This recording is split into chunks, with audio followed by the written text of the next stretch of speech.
lado dentro da unidade, ele custa ali entre 800 a 600 mil reais. Depois de todo o processo pronto, treinamento da mão de obra, instalação dele, adequação do ambiente, a própria compra do equipamento, e depois você tem um processo todo de acompanhamento, de manutenção disso, ele mais ou menos já varia em torno desses custos aqui citados, de acordo com a especificação desse equipamento. Obrigado, doutor Odair Conceição.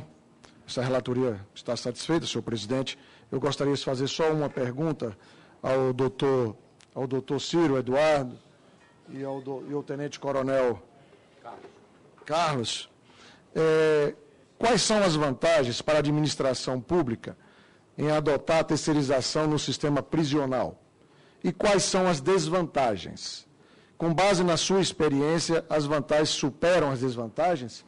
Gostaria de ouvir o coronel Carlos.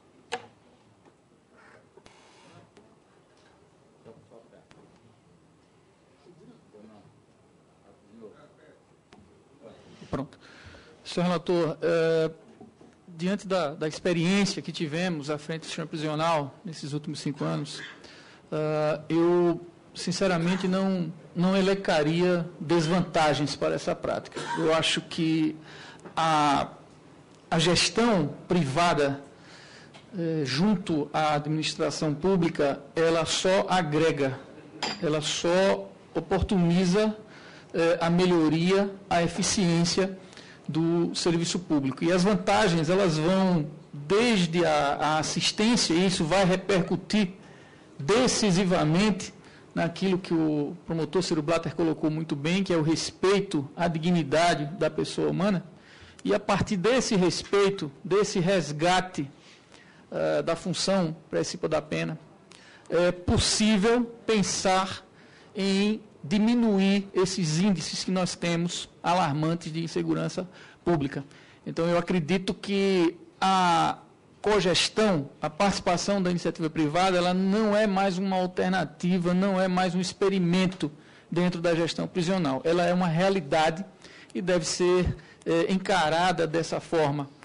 Se precisam ainda mecanismos maiores de controle, se precisam mecanismos maiores para aferir a abrangência e a legalidade, que nos debrucemos sobre esses aspectos e melhoremos essa modelagem.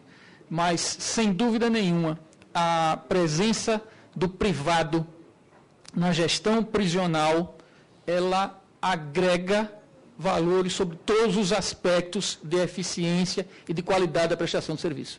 Obrigado, Tenente Coronel. Por último, para encerrar, ao doutor Ciro, eu vou fazer a mesma pergunta que eu fiz ao doutor Odair. De que forma, na sua visão, a legislação pode ser aprimorada com o objetivo de facilitar e agilizar a adoção de presídios terceirizados? Senhor relator, eu acho que a política penitenciária tem que ser de nível nacional. O DEPEN hoje, não pelos seus titulares, que várias pessoas extremamente competentes, pelo menos 2 que eu conheço, passaram por lá, não eles em si, mas eles têm amarras legais que não conseguem superar. O DEPEN precisa ter uma redefinição do papel dele em relação aos estados, né? E, efetivamente, ver como, de alguma maneira, controlar, sem adentrar nos problemas das individualidades, né? De cada estado, mas essa criação dessa política nacional penitenciária, eu acho fundamental. Em relação à parte privada, vindo ao público, só para ter um exemplo simples, nos últimos 2 anos, foram apreendidos no presídio de cogestão do Agreste, em Alagoas, 2 aparelhos celulares. No sistema em Maceió, foram apreendidos 3.103. Eu tenho 800 presos lá e 3.000 e pouco no outro sistema. Mas é desproporcional. houve um espancamento no presídio do Agreste, esta agilidade que eventualmente o sistema privado tem, que o público não tem. Houve um caso de tortura grave no presídio do Agreste, eu conversei com o Luna, foi conversado com o Odair demitiu as pessoas na mesma tarde. Os 10 agentes, os 10 funcionários da Reviver que praticaram tortura contra um preso foram demitidos na mesma tarde. Depois eu apresentei as competentes ações e denúncias criminais contra eles, mas o problema foi afastado no mesmo, essa agilidade no Estado, eu acho que é bem mais complexa. Obrigado, senhor presidente. A relatoria dá para satisfazer. Obrigado. Bom, só queria registrar que esses requerimentos foram feitos por mim, devido a essa importância, né, que eu reputo de todas as audiências nossas. Essa, para nós, nos faltava muitos dados, que é muito importante a gente tratar da terceirização.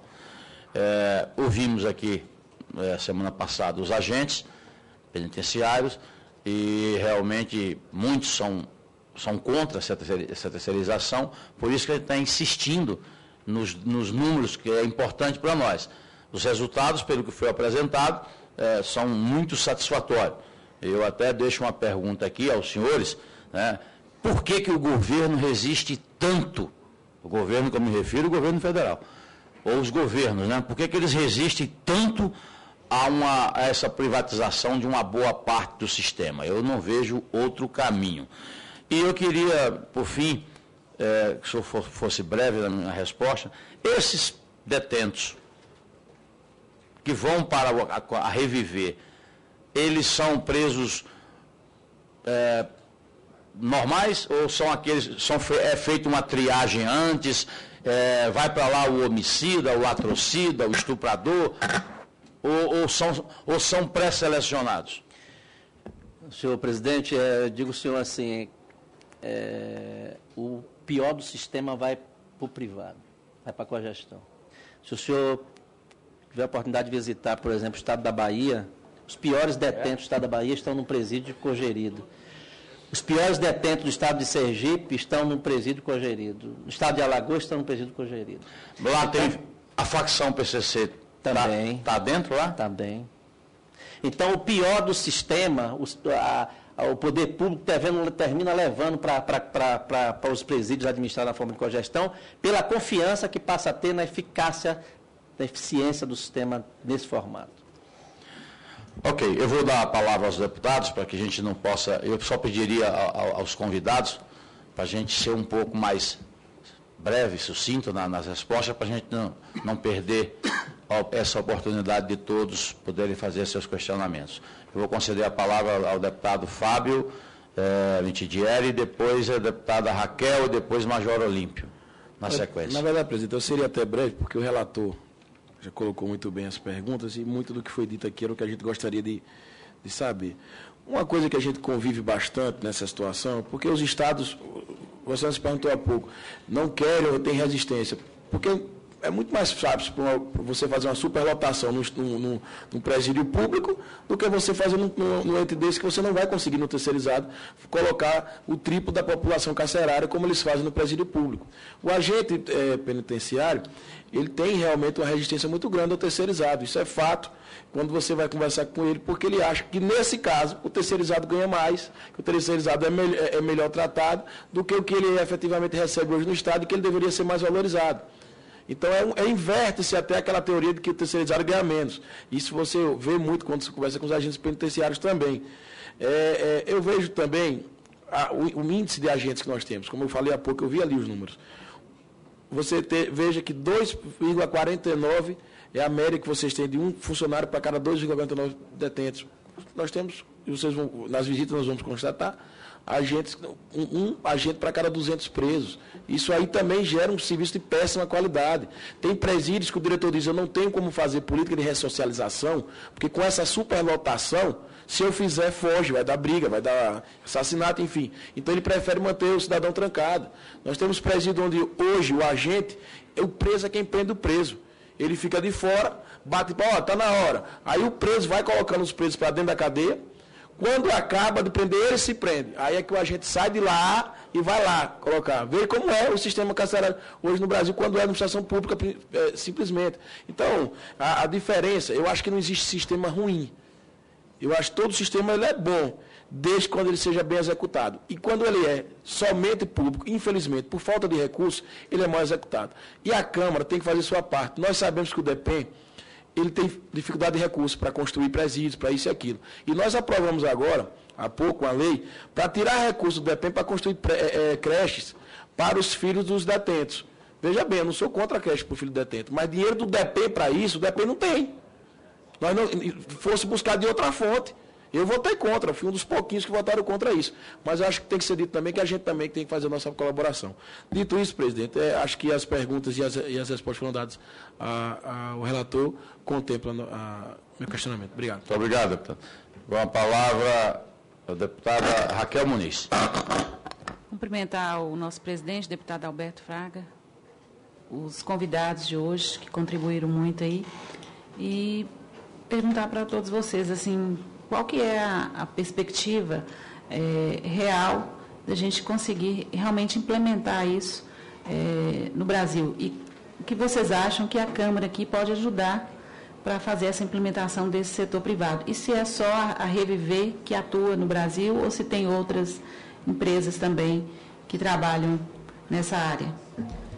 São 8 empresas, senhora deputada Raquel, que atuam no Brasil.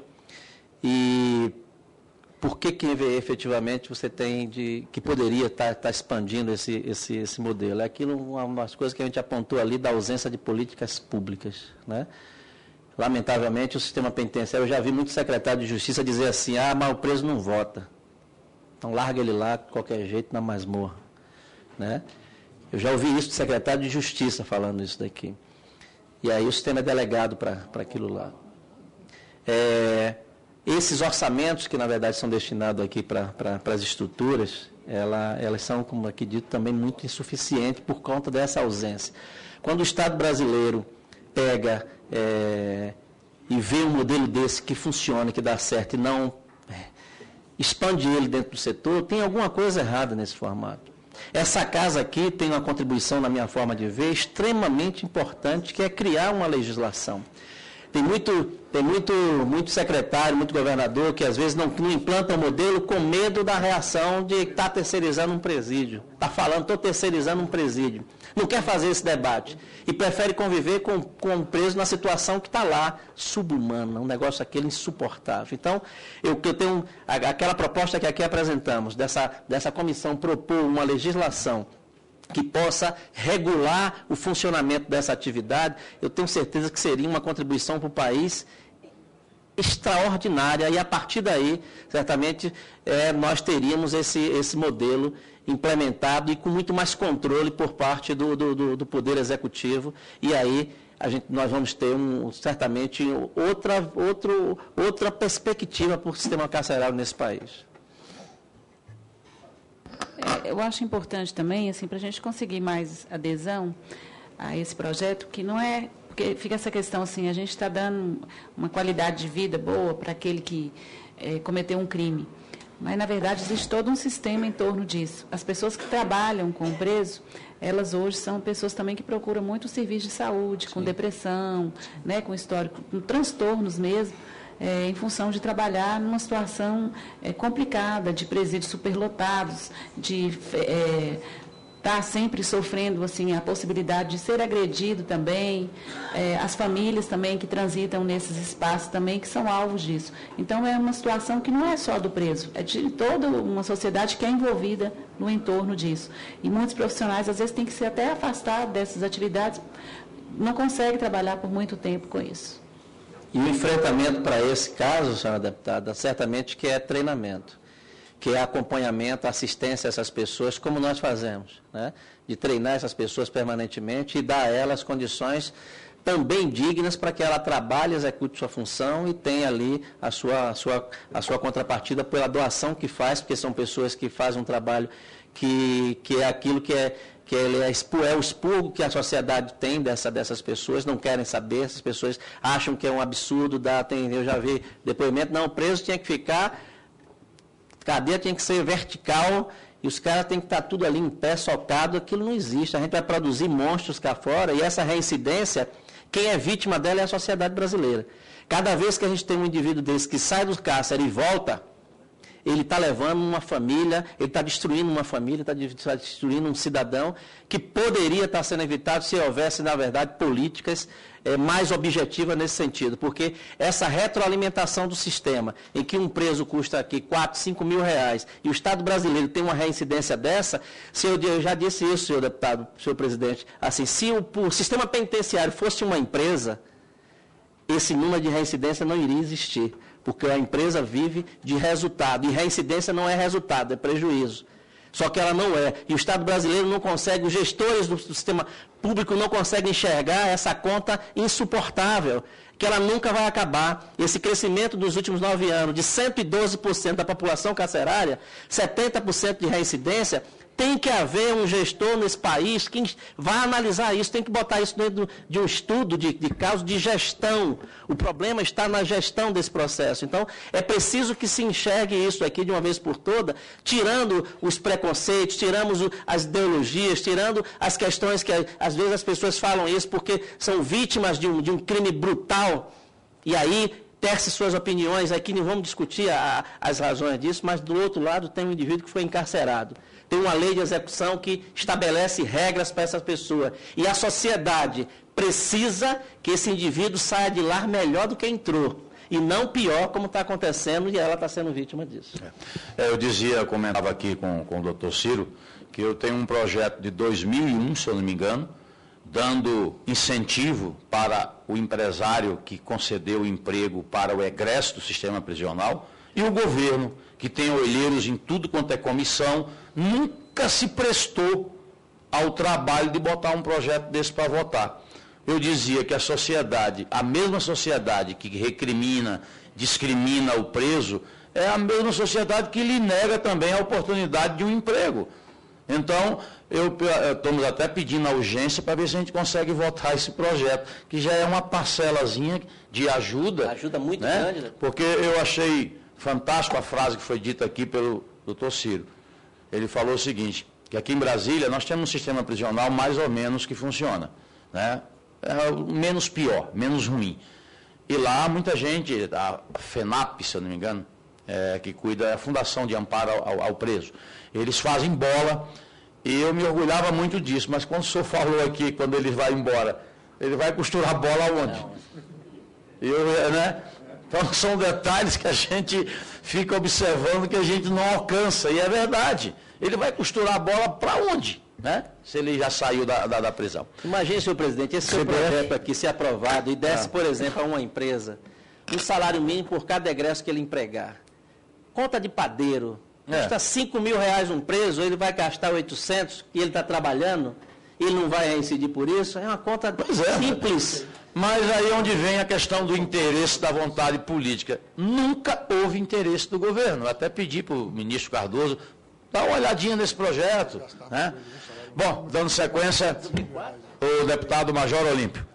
Senhor presidente, senhor relator, nossos convidados, os deputados que compõem a CPI, pessoas que estão interessadas, eu gostaria de dizer que hoje nós tivemos um debate extremamente importante na medida em que nós tivemos, na figura do coronel Carlos Alberto, do gestor executivo, aquele que fala com a experiência de quem tem ou teve o problema em nome do Estado.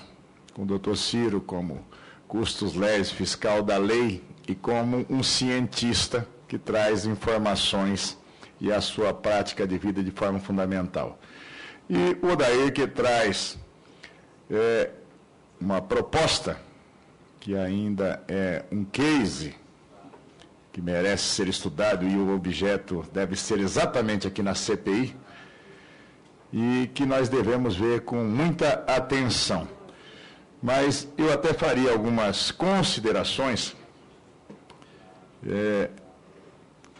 ao Odair, e algumas delas aos três Hoje o senhor tem 9 unidades prisionais, né, que estão no Reviver. Isso dá quantos presos? 4.350. E os seus parceiros, as outras 8 empresas, nós teríamos quantos presos hoje com esse sistema? O Brasil todo, das 26 unidades hoje cogeridas, em torno de 13.500 presos. 1,94% da população carcerária nacional. Eu vou insistir com o senhor, até porque nós estamos aqui numa CPI e nós devemos nos aprofundar nas questões. Nós tivemos a semana passada representantes de servidores do sistema prisional. E eles diziam exatamente da contrariedade em relação à privatização ou à cogestão, dizendo que as empresas ficam com o filé mignon. Tem nos contratos o perfil dos presos e que não seriam os presos mais problemáticos, que foi aqui contestado pelo senhor e pelo doutor Ciro, e talvez o coronel Carlos Alberto tenha uma experiência para dizer isso aí. Exatamente porque aqui na CPI nós temos que ter o equilíbrio de ouvir todos os lados. Eu sou um grande defensor dos funcionários do sistema prisional. Acho que aqui nós temos que avançar até para que uma das posições seja para a votação da PEC 308, do estabelecimento da Polícia Penal. Não vejo que a atividade seja concorrente com a atividade profissional. Eu acho que nós devemos, sim. Nós só temos que tirar isso da cabeça dos agentes. Não, mas nós estamos aqui numa CPI, nós precisamos ter. Então eu gostaria que o senhor, ou os doutores também discorressem, logo após as considerações que eu ainda vou fazer para agilizar, sobre esse perfil, e se contratualmente existe exigência por parte do parceiro, das empresas que vão prestar esse serviço, em relação ao perfil, que dizem eles na fala. Fala, olha, fazer processo de ressocialização, de adequação, com presos de menor periculosidade, praticaram crimes com menor potencial ofensivo, pode ter um resultado efetivo. E o sistema prisional comum hoje está exatamente com o que poderia se dizer da carne de pescoço. Para o Odair, eu perguntaria, dentro desses processos que hoje o senhor já desenvolve, a respeito de presos que estão no sistema aberto ou semiaberto, ou que já progrediram, em relação à monitoração eletrônica, se tem alguma experiência que está sendo desenvolvida já pelos seus parceiros ou concorrentes, mas dentro da mesma linha, nos 9 presídios onde o senhor participa contratualmente da gestão, e a opinião da mesa em relação à iniciativa privada também fazer esse processo da monitoração, desde a colocação das tornozeleiras eletrônicas e a monitoração disso. Porque aonde tem, o Estado não tem a estrutura hoje para fazer. E qual seria a posição de vocês em relação a que possa ser efetivamente essa monitoração ser feita, instalada e feita nesse processo de cogestão com a iniciativa privada?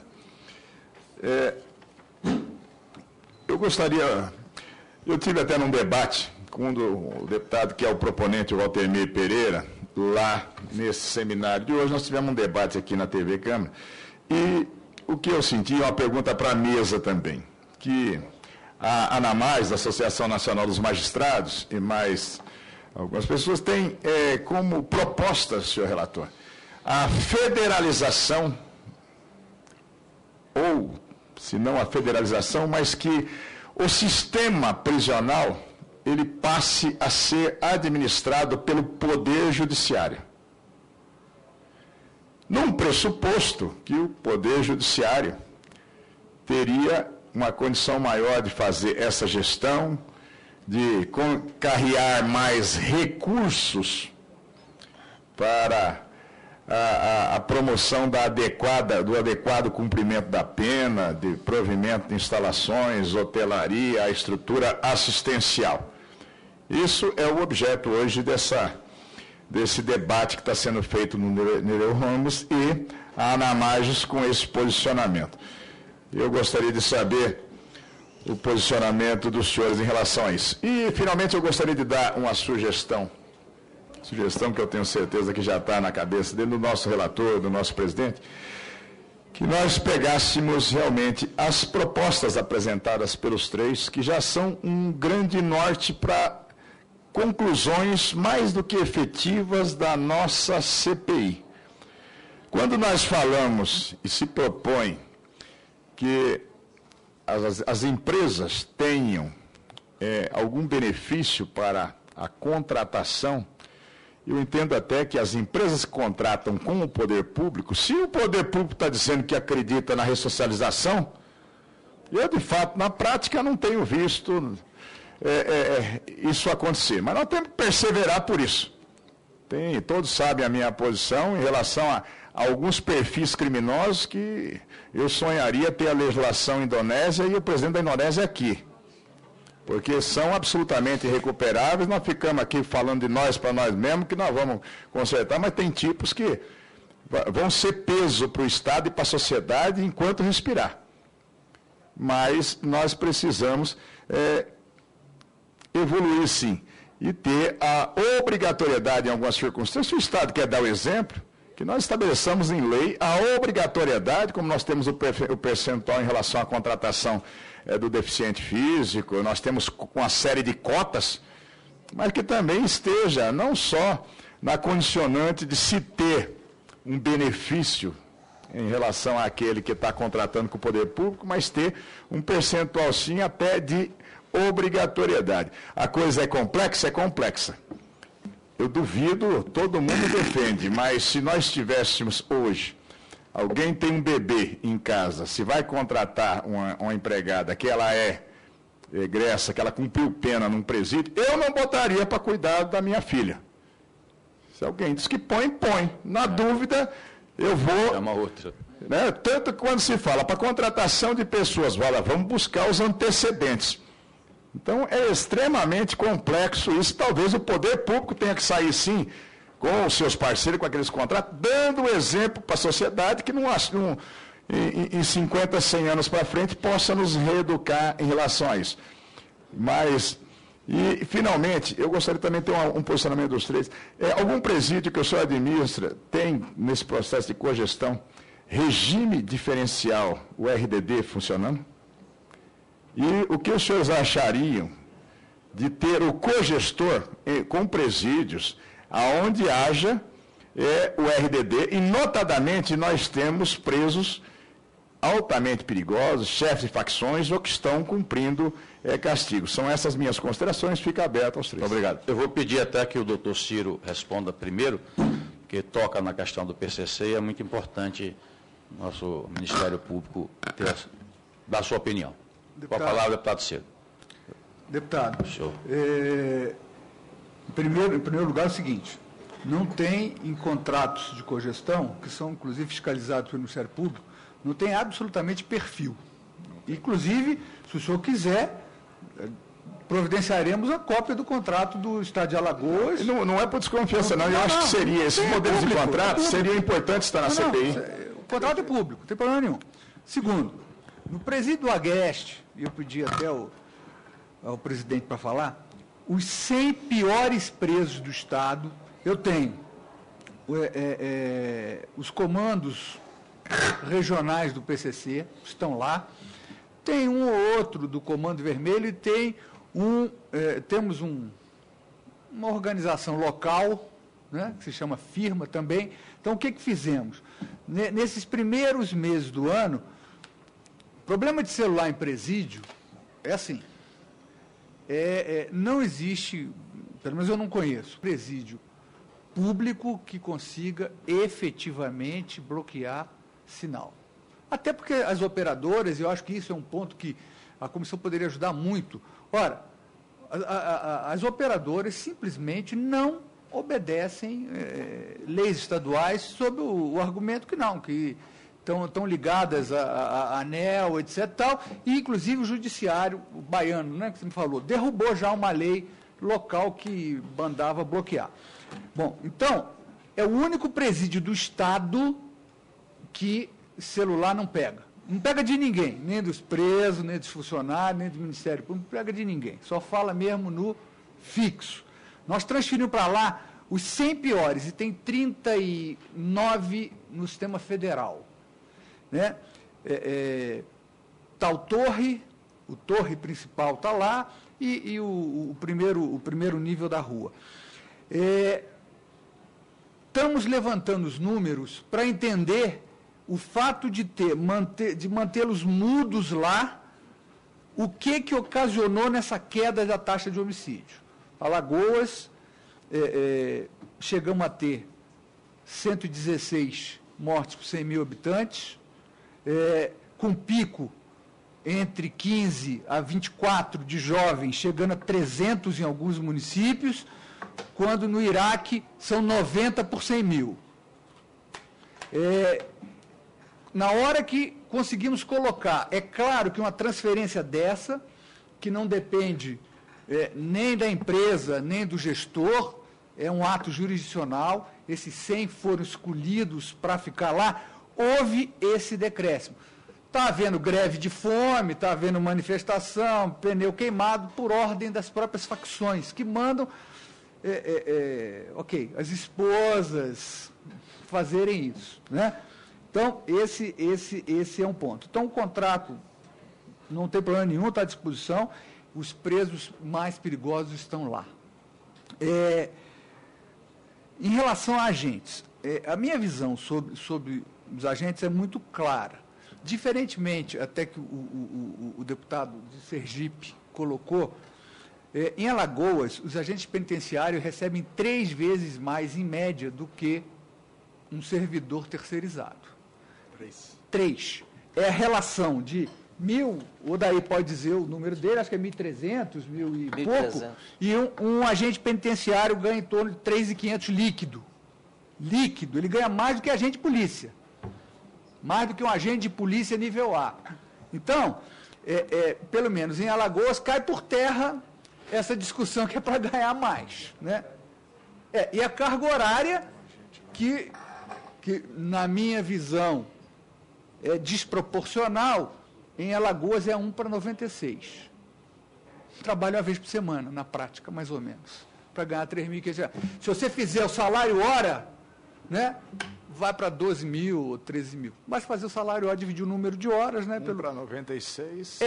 24 horas, 24 por 96 o turno. Enquanto a PM trabalha 24 por 72, enquanto todas as polícias trabalham, 24 por 96, não? 1 por 4. Tem para mim, eu vou para lá. Então, esse problema do salário. Outra coisa, a minha visão sobre o agente penitenciário, particularmente por ser caro, um funcionário caro, eu acho que o perfil dele devia ser mais de gestor. Mais de gestor. Ou seja, o trabalho mais braçal, que é o que as operadoras fazem, né? Deveria ser, terceirizado até num menor custo. E os agentes, eu tento falar isso, mas não consigo me fazer entender. É claro que ele se capacitaria, então ele vai coordenar a disciplina, ele vai coordenar a alimentação, ele vai coordenar, os outros, o cartório. Então poderia haver um aproveitamento dos agentes, mas como gestores daquele contrato e deixar a parte braçal. O que o deputado falou também, ele tem toda a razão. Eu tenho algumas unidades que, para controlar 800 presos, você tem 10 agentes. Na cogestão, eu tenho 55 para fazer a mesma coisa. 5,5.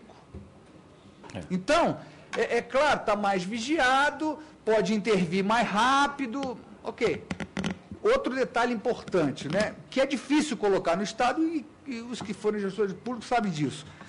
No meu gabinete, eu tenho um monitor que pega as 30 ou 40 câmeras que estão no presídio do Sertão.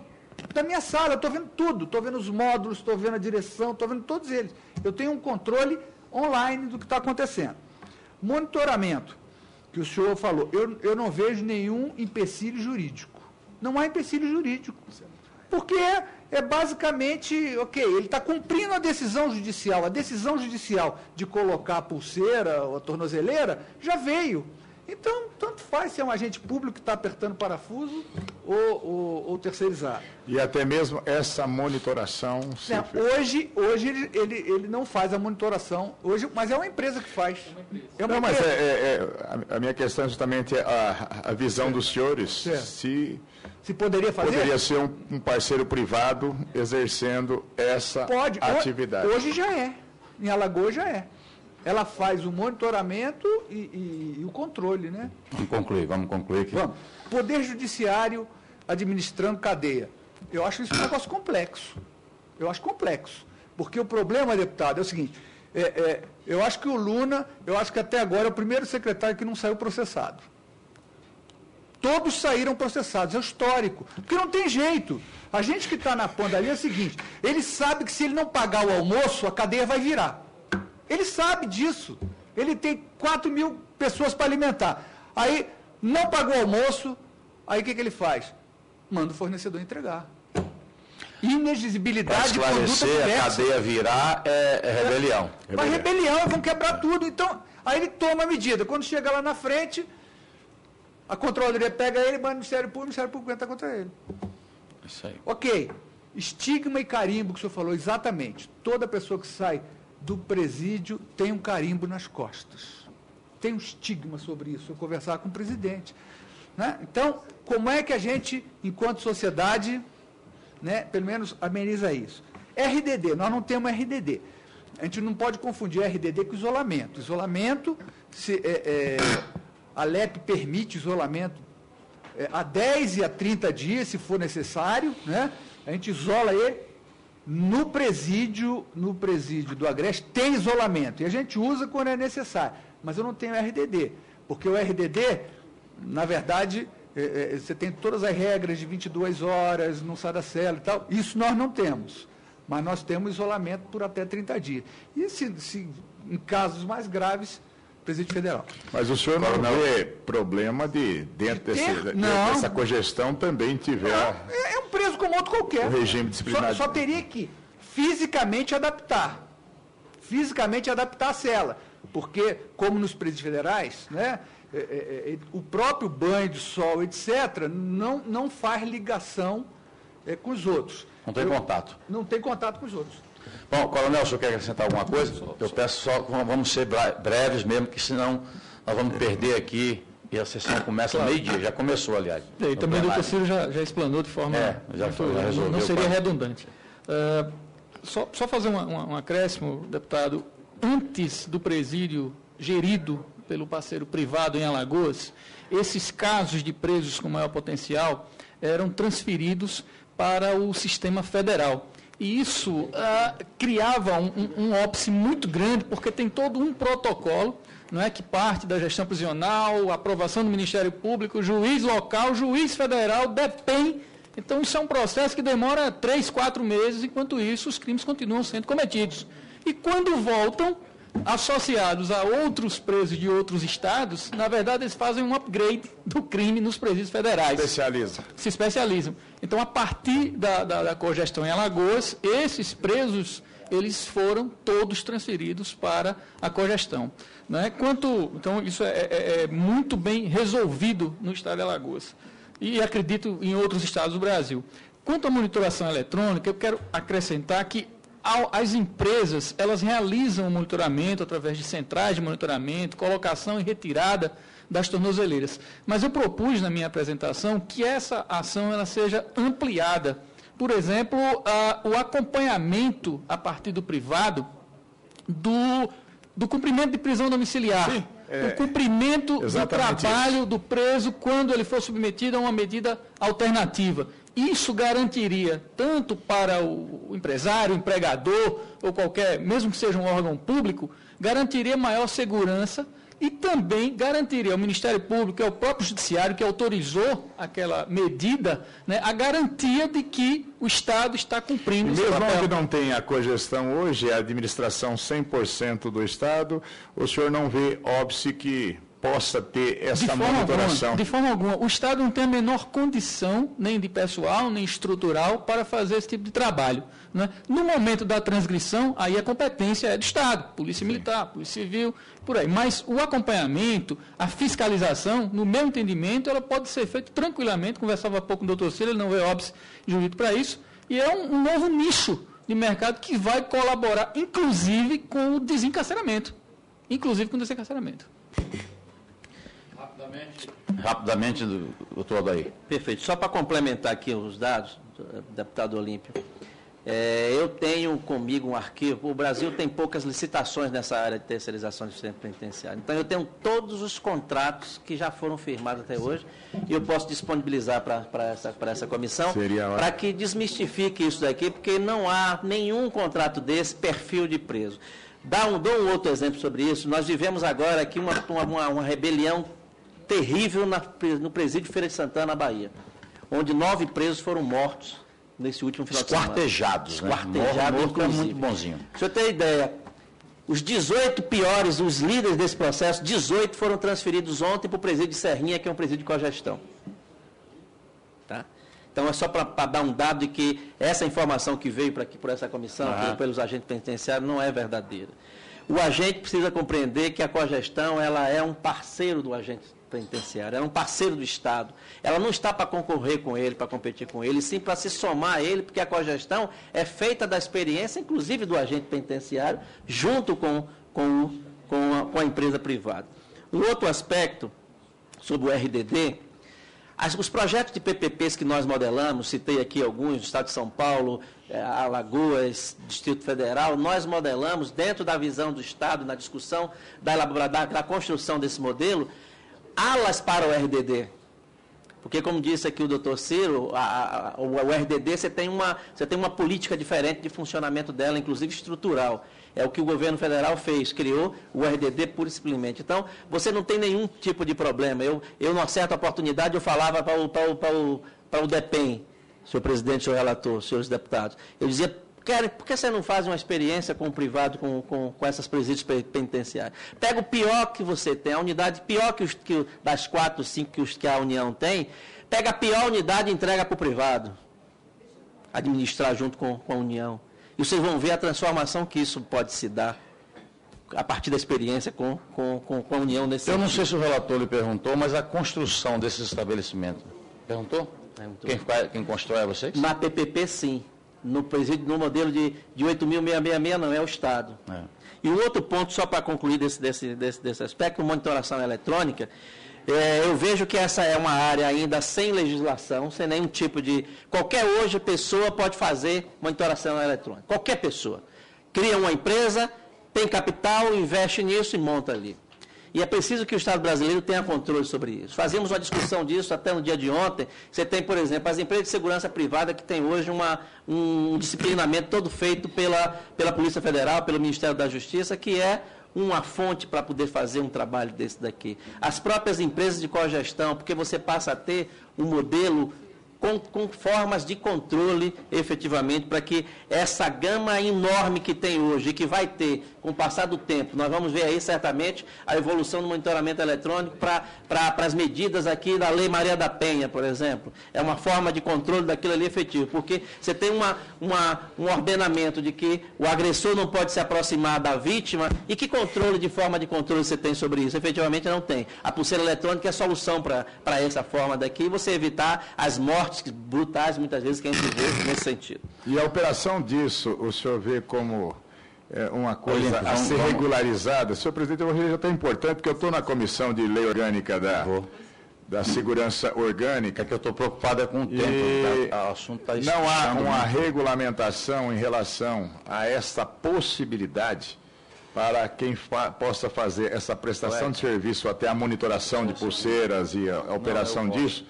O senhor entende que isso devia ser objeto de regulamentação também na lei de segurança privada? Na lei de segurança privada ou na lei aqui do próprio sistema penitenciário. É preciso ter um ordenamento para isso, disciplinar quem pode fazer isso, com que condições, que resultado precisa produzir, que perfil é esse, e de que forma o Estado vai controlar isso.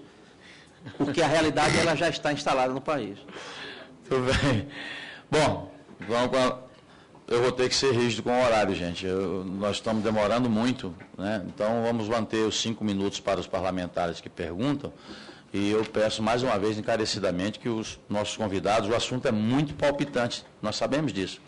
Mas é que vai perdendo, aí os deputados vão saindo e acaba, né, esvaziando. Bom, deputada Érica Cocai. Bom, presidente, essa CPI ela é absolutamente importante para fazer um diagnóstico sobre o sistema carcerário, um diagnóstico que nós já temos noção dele. Eu acho que qualquer pessoa nesse Brasil vai apontar que nós temos problema com o sistema carcerário. Inclusive, qualquer pessoa nesse Brasil, se a gente sair à rua e perguntar, vai dizer que o nosso sistema penitenciário, nosso sistema carcerário, ele não recupera, não reintegra a sociedade. E ele tem duas pernas, e tem que andar com as duas pernas. Uma é a justiça na perspectiva retributiva, na perspectiva punitiva, na perspectiva de responsabilização, que é absolutamente importante. O segundo é a reintegração harmoniosa à sociedade. Então, o sistema prisional, ele não pode trabalhar com uma lógica hegemônica de qualquer um desses aspectos. Ele tem que trabalhar de forma harmoniosa com esses dois componentes. E o que nós vimos via de regra é que há uma hegemonia, uma hegemonização, inclusive do discurso social, do senso comum, mas fundamentalmente também do Estado, que é muito mais grave, da lógica punitiva em detrimento da lógica educativa, digamos assim, ou que possibilite que aquelas pessoas que estão em privação de liberdade possam repensar as suas próprias vidas e interromper a trajetória delituosa, interromper o conflito com a lei. É isso que se exige do Estado. Então, portanto, nesta perspectiva, nós não podemos transformar o sistema prisional em um quisto, em que ele não dialogue ou não se relacione com as políticas públicas. Me chamou muita atenção o fato de termos aqui apresentada uma proposta de gestão compartilhada ou de terceirização, ou de privatização, como quer que se chame, mas, enfim, de privatização realmente da gestão do sistema, onde você não tem esse diálogo com as políticas públicas. Penso que a responsabilidade pela saúde dentro do sistema prisional é da política pública de saúde. Nós não podemos transformar em gueto ou em quisto e que, a partir daí, essa população, por estar encarcerada, ela seja invisibilizada e ela não tenha um atingimento da política de educação, porque nada substitui. Eu não consigo admitir que nós tenhamos uma educação que é uma educação que possa ser apartada, até porque nós temos um nível de acesso grande à educação nesse país, particularmente nos primeiros anos. Então, políticas de educação, políticas de saúde, elas têm que ser as políticas públicas, políticas de Estado que atinjam o sistema carcerário. E fico muitas vezes pensando que se constrói soluções como se a privatização ou a terceirização ou a gestão compartilhada fossem resolver todos os problemas numa função que é precípua do Estado. É princípio do Estado. O poder de custódia, ele não pode ser transferido para a iniciativa privada, que, por ser iniciativa privada, tem uma variável, que é a variável que corrói ou que toma conta de todos os seus podes, que é a variável do lucro. Então, penso que há uma tendência de se cada vez mais precarizar a atenção e precarizar o serviço público, na perspectiva de que a precarização venha a justificar um processo de terceirização e o Estado reconheça a sua falência e, a partir daí, transfira esse serviço e pague por isso, transfira esse serviço para a iniciativa privada. Por isso, senhor presidente, eu diria que, em princípio, acho que é extremamente nefasto que nós tenhamos nesta CPI de sistema carcerário, antes mesmo de fazermos um diagnóstico preciso, porque não fizemos ainda, Ainda estamos numa fase preliminar de audiências públicas, não fizemos ainda um diagnóstico sobre o sistema carcerário com profundidade, que pudesse nos apresentar, inclusive, as propostas de solução dentro da lógica do próprio Estado. Mas nós estejamos discutindo aqui a terceirização do sistema. Eu não quero acreditar que haja um grupo de pessoas que buscam nesta CPI sair dela com um único propósito, que é reafirmação da própria terceirização ou privatização do serviço. Tem funções que são típicas do Estado. E nós devemos trabalhar na perspectiva de aumentar o controle social, de fazer a interrelacionamento de todas as políticas públicas, de que nós possamos incorporar e dialogar com os familiares, e que nós possamos, enfim, estar fazendo com que o Estado assuma a sua própria função e não delegue a outros o que lhe cabe enquanto função natural e função específica do próprio Estado. Por isso eu queria concluir, senhor presidente, dizendo, dentre todas as coisas, das políticas públicas, e acho que vale a pena chamar a política de saúde aqui, o Ministério da Saúde, vale a pena chamar o Ministério da Educação para saber como estão as políticas de educação e de saúde dentro do próprio sistema e que nós possamos dialogar com os próprios familiares. Grande parte das que são terceirizadas, elas podem ser feitas pelos próprios familiares, ou seja, a alimentação, o vestimento, tudo isso também pode ser e gerar renda para os próprios familiares. Então, fico aqui, senhor presidente, com minha posição. Em princípio, é óbvio que eu concordo com o que foi falado pelo presidente desta comissão, que nós temos que ir e conhecer essas experiências, obviamente, mas, em princípio, digo que nós deveríamos estar com outra lógica de elaborar diagnóstico e ver como é que o Estado se compromete com a população carcerária, para não dizer que Foucault tem razão quando diz que o problema não é que o sistema carcerário não recupera, é que ele é feito para não recuperar. Então, portanto, era isso que eu tinha a dizer. Obrigado, deputada Érica Cocai. Como nós não tivemos pergunta, eu vou passar a palavra ao deputado Rocha. Aí, pode ficar com a palavra 5 minutos, senhor deputado. Presidente, eu vou ser breve.